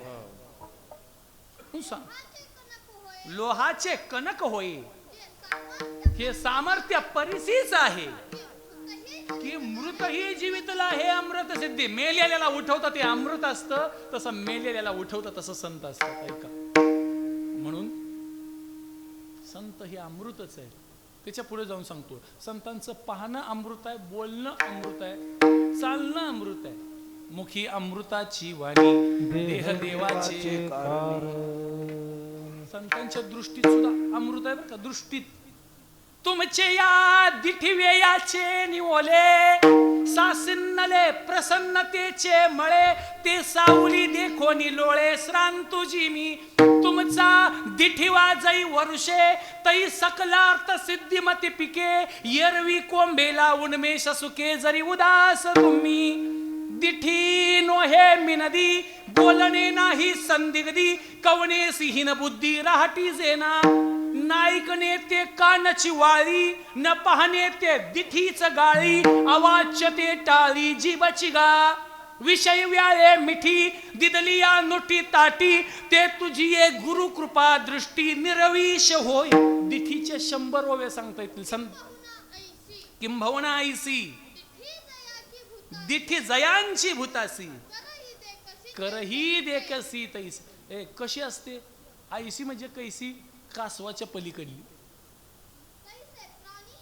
तैसे प्राणियासी होय जरी तो कैवासू पाहे तया अवलोकनाची सोये कुर्मीही नेने. कुर्मीला सुद्धा तेवढ्या प्रेमानं पाहता येत नाही. चंद्रबिंबवणी धारा रिगता नव्हती गोचरा एक सरे चकोरा निगती द्वंदे. ऐका संतांची नजर देखणी असते. कशी असते. तुमचं सुद्धा डोळ्यात देख नाही तर संतांच्या सारखं नाही. आयब्रो करून देखणं झाले तुमचं. आयब्रो कळते का तुम्हाला. आयब्रो ही भुवई अशी कुरून याची ह्याला आयब्रो म्हणायचं. या भुवया वर सारायच्या. ह्या पापण्याच्या भुवयाच्या मध्ये असं काहीतरी रंग लावायचा. ह्या पापण्या असं काहीतरी लावून जाड करायच्या. ही प्रकार आल्यात. आई शपथ सांगा मला माता भगिनीनो वय वाढेल तसं भुवया खाली येतात कवर जाते. तू मग कशाला ढकलत्यास वर. भुवईची पडळे ओमत ती सिनसाळे उरु कुही जेल जळे असं वाचनी. म्हणून लक्षात ठेवा भुवया कोरलेले डोळे देखणे नाहीत. मग देखणे डोळे कोणते. आळंदीतून निघालेला पंढरपूरला पोहोचणारा ज्ञानोबरायांचा पालखी सोहळा जे डोळे पाहतात ते जगातले देखणे डोळे. देखणे डोळे सांगू ऐका, ज्याला दुसऱ्याचं चांगलं बघवतं ना,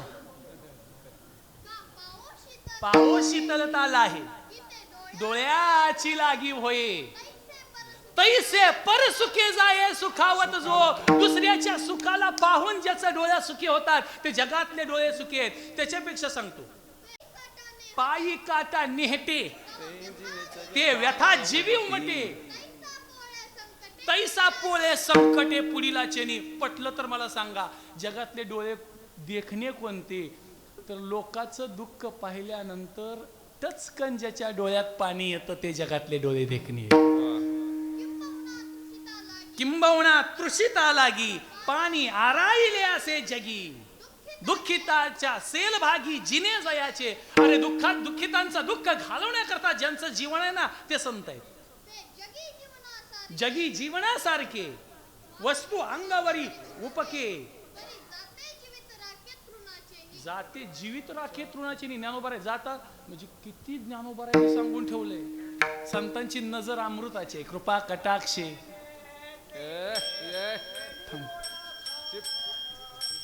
ध्यान म्हणजे विठेवर असणाऱ्या देवाच्या गोजिऱ्या रूपाला जे डोळे पाहतात ना ते देखणे डोळे. हा, त्याला देखणे डोळे म्हणून संतांच्या नजरेत अमृत आहे. बाबा असू द्या, तुमचं माझं सारखंच आहे. आपण बोलायला लागलो की आपल्याला थांबवतो. मगाच्या ना त्यांचं चाललं ना आपल्यावर बारी आल्यावर कसं झालं बघितलं का? आपलं फक्त एकच वाईट आहे, आपल्याला हिथं बी बोलू देत नाही ते, घरात बी बोलू देत. तुम्हाला कसं चौकडं वानवा आहे, कुठं बोलायचं? तेव्हा आता ठरवलंय बोलण्याची अवघड आहे. तू का म्हणे काही बोलायचे काम नाही, आता बोलायचंच नाही. चला असू द्या, बोलायचा नंबर तुम्हाला दिलाय, असू द्या. तरी आता इथनं पुढे नवीन सिस्टीम निघणार आहे. देव जन्माला आलं की टॉक टाइम टाकून देणार आहे. लवकर संपवू नका फक्त, नाहीतर जीवलीस का खाल्लीस का म्हणण्यात टॉक टाइम संपलं. जेव्हा बोलायचं पैसे कुठं ठेवलेत बँकेत कुठले आहेत आणि पासबुक कुठं ठेवलं हे सांगायची वेळ येईल तेव्हा नुसतं हातानं खुणवावं लागेल. हां ऐका, संतांचे डोळे देखणे, संतांच्या हातात अमृत आहे, पायात अमृत आहे, बोलण्यात अमृत आहे. हे संतांचं बोलणं कसं असतं सांगू? साच आणि मवाळ मितले आणि रसाळ शब्द जैसे कल्लोळ तैसे तोडावया संदेह तीक जैसे का लोह. लोकांच्या मनातले शंका तोडून काढण्याकरता लोखंडाला किंवा तलवारीला जशी धार असते तशी धार संतांच्या बोलण्याला असते. ऐको ठाता कौतुके, हे सगळ्यात महत्वाचं आहे. ऐका, ऐकताना कानाला सुद्धा तोंड फुटतं असं बोलणं संतांचं असतं. ऐको ठाता कौतुके, कानातेही निगती मुखे. जे साचा खरेपणाच्या कसोटीवर घासलं तर ब्रह्माला सुद्धा भेदून पलीकडे जाईल एवढं सत्य बोलणं संतांचं असतं. किंबहुना प्रियपणे कोणातेही झकवून येणे, यथार्थ तरी खुपणे नाही जया. काही लोक म्हणतात मी खरं सांगतो पण राग येईल, पण संतांचं असं असतं खरं पण सांगतात आणि राग बी येऊ देत नाही. ऋग्वेदादी तिनी प्रतिष्ठी जती वाघ भुवनी, त्यांनी त्यांच्या तोंडाची ब्रह्मशाळा केलेली असते. तेव्हा नाव सोडून आणि देवाचं नामस्मरण सोडून त्यांच्या तोंडात दुसरं काही येत नाही. येरवी गोरी किर काना गोड, परी साचाचा पाखाळी कीड. हा अशा वाचिक कानी लागता महूर, आरते विभांडी जिव्हार. ते वाचाची नवे सुंदर लावची पा. बोलण्याच्या ओव्या सांगितल्या ना ज्ञानेश्वरीतल्या तर बोलता येणार नाहीत एवढे ओवे. ज्ञानोबा आहे आगाध आहे, आगाध. हे बघा, तुम्ही म्हणाल ज्ञानोबरायांच्या कृपा ही कशी कळावी? रेडा बोलत होता, ही ज्ञानोबरायांची कृपा असेल तर पोरग बोलतं ह्यात काय कृपा म्हणावी लागत का नाही? रेड्यावर कृपा होत असेल तर माणसावर नक्की होते. फक्त कृपेला पात्र होण्याकरता तेवढं ज्ञानेश्वरीशी एकवट व्हावं लागतं. एकरूप झालं ना, तेवढी ज्ञानेश्वरी जर हातात घेतली तर ज्ञानेश्वरी तुमच्या आयुष्यात काही कमी पडू देणार नाही. मला सांगा, आयुष्य जरी घालवलं असतं आणि IAS ऑफिसरही झाला असता तरी हो पोरगा तुम्हाला माहीत पडला असता का हो? मग आज तुमच्या डोळ्यासमोर आला, ही कुणाची कृपा आहे? ज्ञानोबारायांची कृपा आहे. लक्षात ठेवा. ज्ञानोबाराय कधी कुणाला कुठं नेऊन ठेवतील सांगता येणार नाही. ज्ञानोबारायच्या कृपेशिवाय काहीच कळत नाही. हां, आता महाराजांचा, आमच्या गुरुजींचा विचारसागर झालाय. त्यांना माहित आहेत किती अवघड गोष्टी आहेत. आणि ज्ञानोबारायांच्या या ओव्या ज्यावेळेला समजल्या,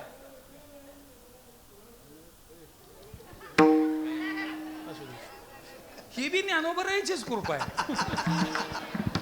विठ्ठल विठ्ठल विठ्ठल. अखंड जीवन असं अमृतानं भरलेलं आहे.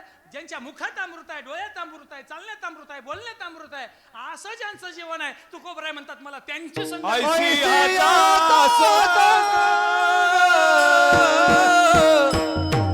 देई नारायणा ऐसी आता संग हो देई नारायणा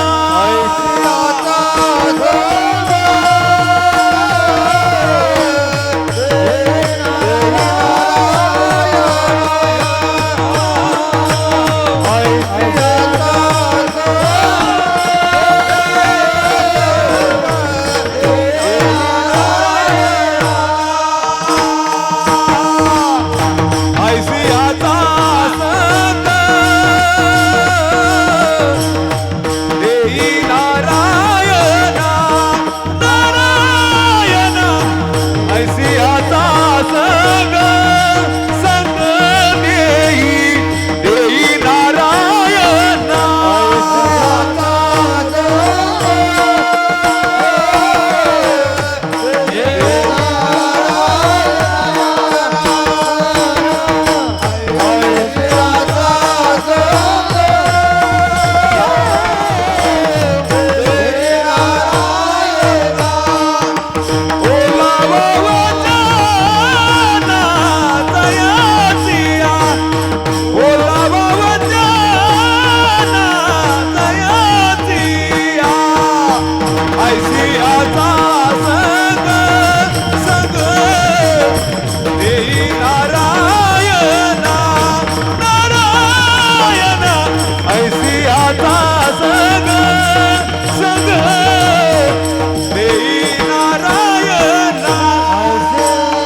आईशियांचा संग देई नारायणा ओलावा वचना जयाचिया.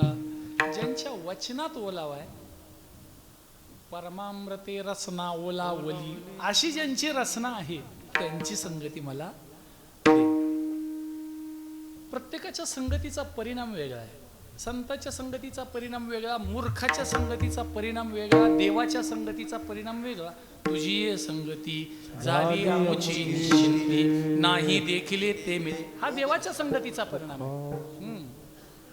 संताचे संगती मनोमार्ग गती, अकळावा श्रीपती, संतांच्या संगतीचा परिणाम आहे. मूर्खाच्या संगतीचा परिणाम सांगतो, ऐका. एकदा काय झालं, जंगलामध्ये एक गाढव चरत होतं. पूर्वी गाढवं फक्त जंगलात असायची. क्या बात है.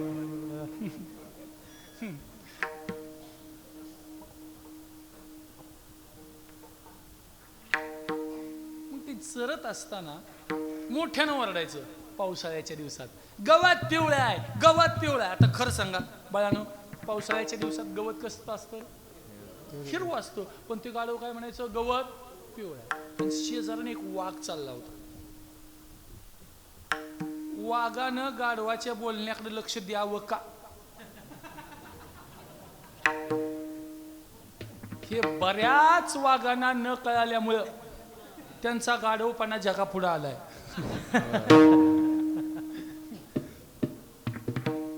मग जाता जाता वाघ म्हणाला, ए गाढवा, काय अक्कल आहे का तुला? हिरवगार गवत आहे काय म्हणतो पिवळा आहे? दोघांचं लागलं भांडण. वाघ म्हणे गवत हिरवा आहे आणि गाढव म्हणे गवत पिवळा आहे. काही केल्यानं गाढव माग हटायला तयारच नाही. आणि नेहमी लक्षात ठेवा, गाढव आपल्या मतावर ठाम असतात.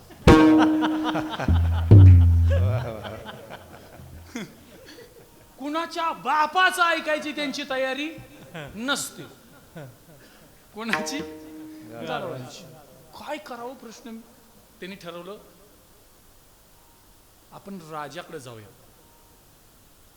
राजाकडे जायचं ठरल्यावर राजा, जंगलाचा राजा सिंह, महाराज आमचं भांडण मिटवा. महाराज म्हटले, काय भांडण आहे? वाघ म्हणाला, महाराज बघा ना, हा गाढव म्हणतोय गवत पिवळा आहे. गाढव म्हणे, महाराज तुम्हीच सांगा, गवत पिवळा आहे ना का हिरवा आहे? महाराज म्हणले, मी सांगतो, पण ज्याच्या विरोधात निकाल जाईल त्याला हे राज्य सोडून जावं लागेल. दोघाला पण विश्वास होता हो, निकाल आपल्या बाजूने लागणार, हे दोघांना पण विश्वास होता. आणि दुर्दैवानं निकाल वाघाच्या विरोधात गेला. म्हणजे वाघाच्या विरोधात निकाल खूप पूर्वीपासून जाते. आणि गाढवाच्या बाजूने निकाल जसा लागला तसं गाढव मोठमोठ्यानं ओरडत पळच आनंदाच्या भरात निघून गेलं. वाघ जरा नाराज झाला, म्हणला, महाराज तुमच्याकडून ही अपेक्षा नव्हती. खरं सांगा, गवत हिरवा आहे का पिवळा आहे? सिंह म्हणाला, गवत हिरवा आहे. मग गवत हिरवा आहे तर मला कशाची सजा नव्हती? मला सजा का? तेव्हा महाराजांनी सांगितलं, सिंहाने सांगितलं, तुला जी सजा दिली ती गवत पिवळा आहे का हिरवा या करता नाही, तू त्या गाढवाच्या नादाला लागला, तिची ही सजा आहे. क्या बात है. कोणाच्या नादाला लागावं वाघांना कळावं. म्हणून कोणाची संगती करावी, कोणाच्या संगतीत राहावं हे तुकोबरायांना कळत असल्यामुळे तुकोबराय म्हणतात, ऐशियांचा संग देई नारायणा, ओलावा वचना जयाची. ज्यांच्या वचनामध्ये ओलावा आहे त्यांची संगती दे. अजून काय लक्षण? उत्तम सेवन शीतळ कंठासी, पुष्टकांती तैसी दिसेवरी. दोन अर्थानं, ज्यांचा आहार उत्तम आहे हा लौकिक अर्थ, आणि ज्यांचं मुखानं सेवन उत्तम आहे, उत्तमा उत्तम वाचे बोला पुरुषोत्तम, म्हणजे मुखानं जे नामस्मरण करतात त्यांची संगती, आणि मुखानं जे सात्विक आहार घेतात त्यांची संगती दे. आहाराच्या बाबतीत आपण राजहंसासारखं असलं पाहिजे. आहाराच्या बाबतीत, कारण राजहंस चरताना सुद्धा विचार करतो. चरणं हा शब्द इकडे आलाय ना, येतो ना? राजहंसा चारा मोतियाचा. तुम्हाला एक अनात्म वर्गनीर सांडोणी आत्मरसाचे क्षीर, चरताती जे सविचार राजहंस, सविचार चरतात त्याला राजहंस म्हणतात. खाद्य काय अखाद्य काय याचा विचार जे खाताना करतात त्याला राजहंस म्हणतात. आणि ही राजहंस जात माणसात ज्याच्याकडे प्राप्त झाली ना त्याला संत म्हणतात. ते माणसातले राजहंस असतात, लक्षात ठेवा. म्हणून असं ज्यांचं सेवन आहे, उत्तम सेवन शीतळ कंठासी, पुष्टकांती तैसी दिसेवरी. त्यांचं दिसणं पण पहा कसं असतं. पुष्टकांती, ज्ञानोबा सांगताय, पुष्टकांती तुम्हाला पण चांगलं दिसण्याकरता बऱ्याच गोष्टी पैसे खर्चून कमवायची सवय लागली, पण लक्षात ठेवा, तुम्ही या चेहऱ्याला काही जरी लावलं तर हा देखणा चेहरा होऊ शकत नाही. जगातला देखणा चेहरा कोणता आहे माहिती आहे का? ज्या चेहऱ्यावर प्रामाणिकपणा आहे ना, तो जगातला देखणा चेहरा आहे, असं लक्षात ठेवावं. हा देखणा चेहरा आहे. या चेहऱ्याला तुम्ही काय पण करा, किती पण सजवा, किती पण नटवा, तरी पुरुषांचा नटण्या सजण्यावरचा खर्च कमी आहे बरं का. यांना काय नाही जास्त, लय जर ओठ रंगवायचे झाले तर पान खातील, पण यांना प्रत्येक साडीचा कलर ओठाला हिने आणून ठेवलाय घरात. आता ह्यांच्याकडं परफ्यूम म्हणजे ते वास, मैताला जायचं वेगळं आहे, लग्नाला जायचं वेगळं आहे, साखरपुड्याला जायचं वेगळं आहे, इतकं इतकं हिने करून ठेवलंय. ज्या ओठांना तुम्ही रंगवता ना, त्या ओठाची अवस्था काय होणार आहे माहिती आहे? तांबुले ओट राहू, हसता दात दाऊ, सनागर मिळवू बोल जेने, तयाची पाहे या तोंडा, येईल जळपटांचा लोंडा, या उमलती दाडा दाता सहित. या बाबुळे याचे खोड, गिरबडुनी जाती सरळ. हा ऐका, ज्या ओठांना तुम्ही सजवताय नटवताय, ते ओठ म्हातारपणी दोन्ही बाजून गरळच टाकणार आहेत ना. हा का केचप याचा आहे त्याच्यातनं बाहेर? केचप, टोमॅटो सॉस, केक वरती काय असतं दुसरं? ते यायचंय का?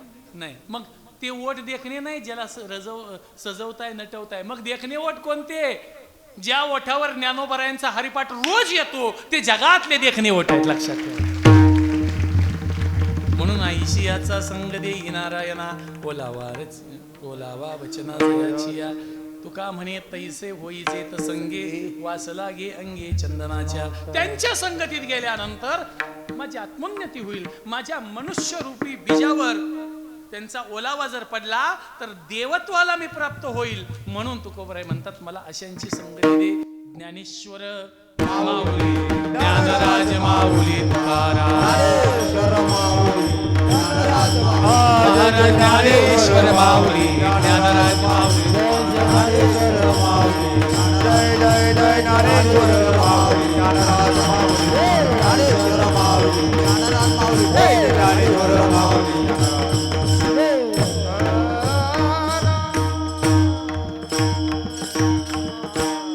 वर्षी सुरू असणाऱ्या 50व्या वर्षीच्या सोहळ्याच्या निमित्तानं समस्त ग्रामस्थांना मी मनापासून शुभेच्छा देतो. तुमचं मनापासून अभिनंदन करतो. तुम्हा सर्वांना पाहण्याचा योग माझ्या जीवनामध्ये आला. खूप खूप धन्यवाद. मी स्वतःला भाग्यवान समजतो. अतिशय कसलेल्या जमिनीमध्ये जसं बी लवकर सुक्षेत्र आणि ओलटे, ज्ञानोबराय म्हणतात, आधीच सुक्षेत्र असावं, त्याच्यात बीज पण चांगलं असावं, पेरणी पण वेळच्या वेळेला व्हावी, मग पीक कसं येतं ना, तसं पीक मला शेळगावात दिसलं. 50 वर्ष इथं मशागत झाली, इथं नामस्मरण झाले, इथं चिंतन झाले. प्रल्हाद शास्त्री दैठणकर यांच्यासारखी महाराष्ट्रातली विद्वान माणसं 50 वर्ष तुम्हाला त्यांचं मार्गदर्शन भेटावं आणि 50व्या वर्षाला काला त्यांच्याकडे असावा. किती मोठं भाग्य आहे तुमचं. याच्यासारखं भाग्य तुमच्या सर्वांचं मी ऋण व्यक्त करतो. माऊली महाराज असतील, अनिल महाराज असतील, पिंटू महाराज दत्तवाडीकर का केर, विनायक महाराज,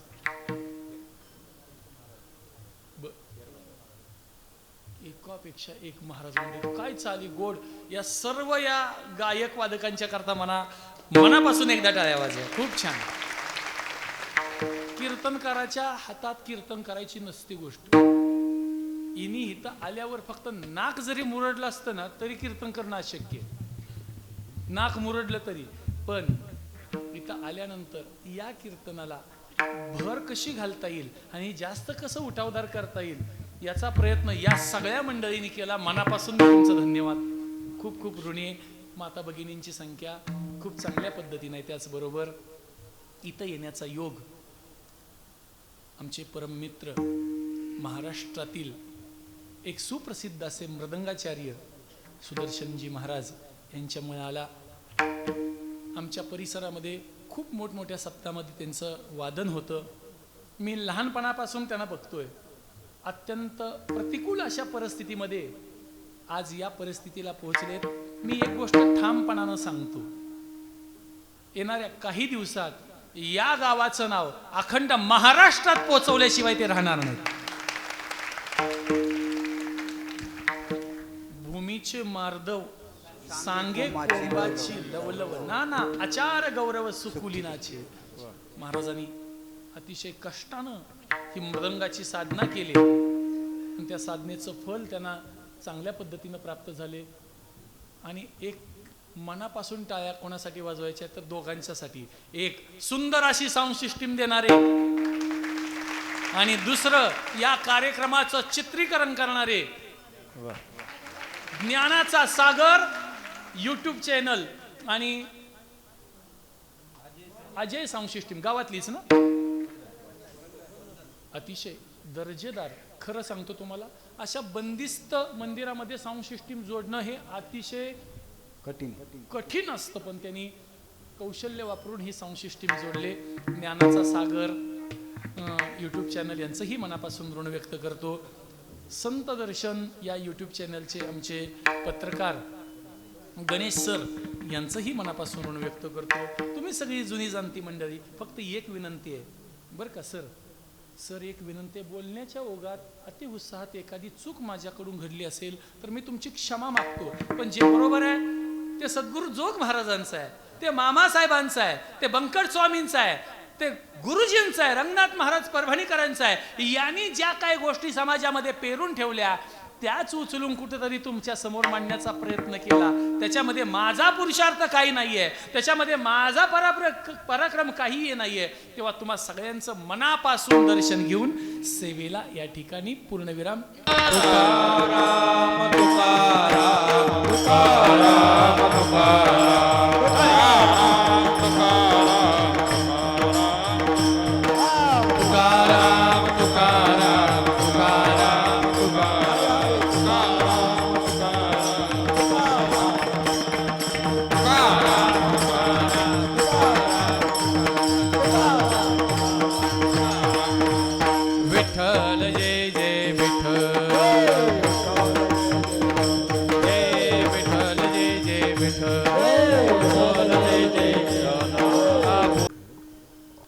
सुवर्ण महोत्सवी अखंड हरिनाम सप्ताहातील आजच्या उपांत्य दिवसाची सेवा परमश्रद्धेय परमादरणीय ज्ञानेश्वरी भूषण असलेले श्री हरिभक्तीपरायण मोहन महाराज घोटे पाटील सांगलीकर यांच्या अतिशय रसाळ सुश्राव्य आणि अमृतमय वाणीमधून आपण या चिंतन सेवेचा लाभ घेतला.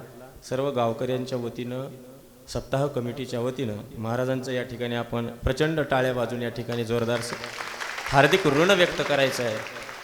आत्ताच महाराजांनी जी ओवी वापरली, भूमीचे मार्दव सांगे कोंभाची लवलव, आपण आता प्रत्यक्षात पाहिलेलं आहे.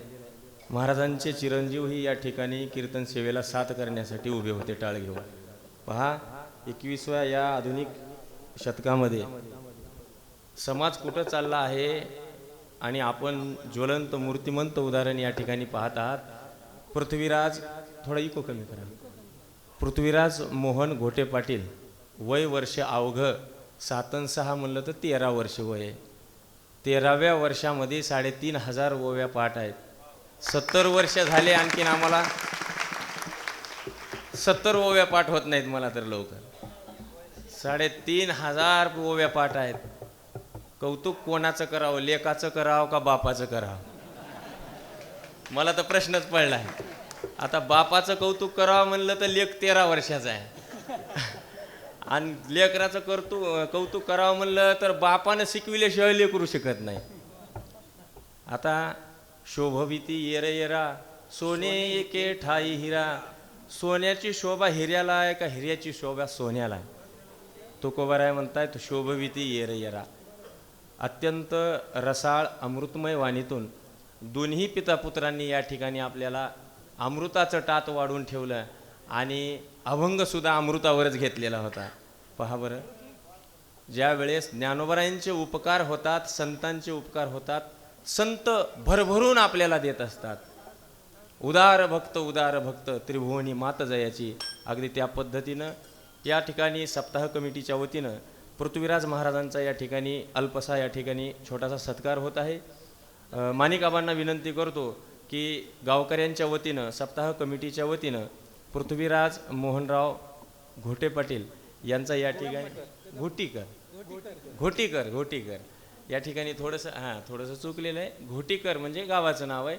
यांचा या ठिकाणी सर्वांच्या समक्ष या ठिकाणी छोटेखानी सत्कार होत आहे. आपण या ठिकाणी हा वरद विठ्ठल श्री ज्ञानदेव तुकाराम महाविष्णू भगवान की जय. थांब तिकडे बघा.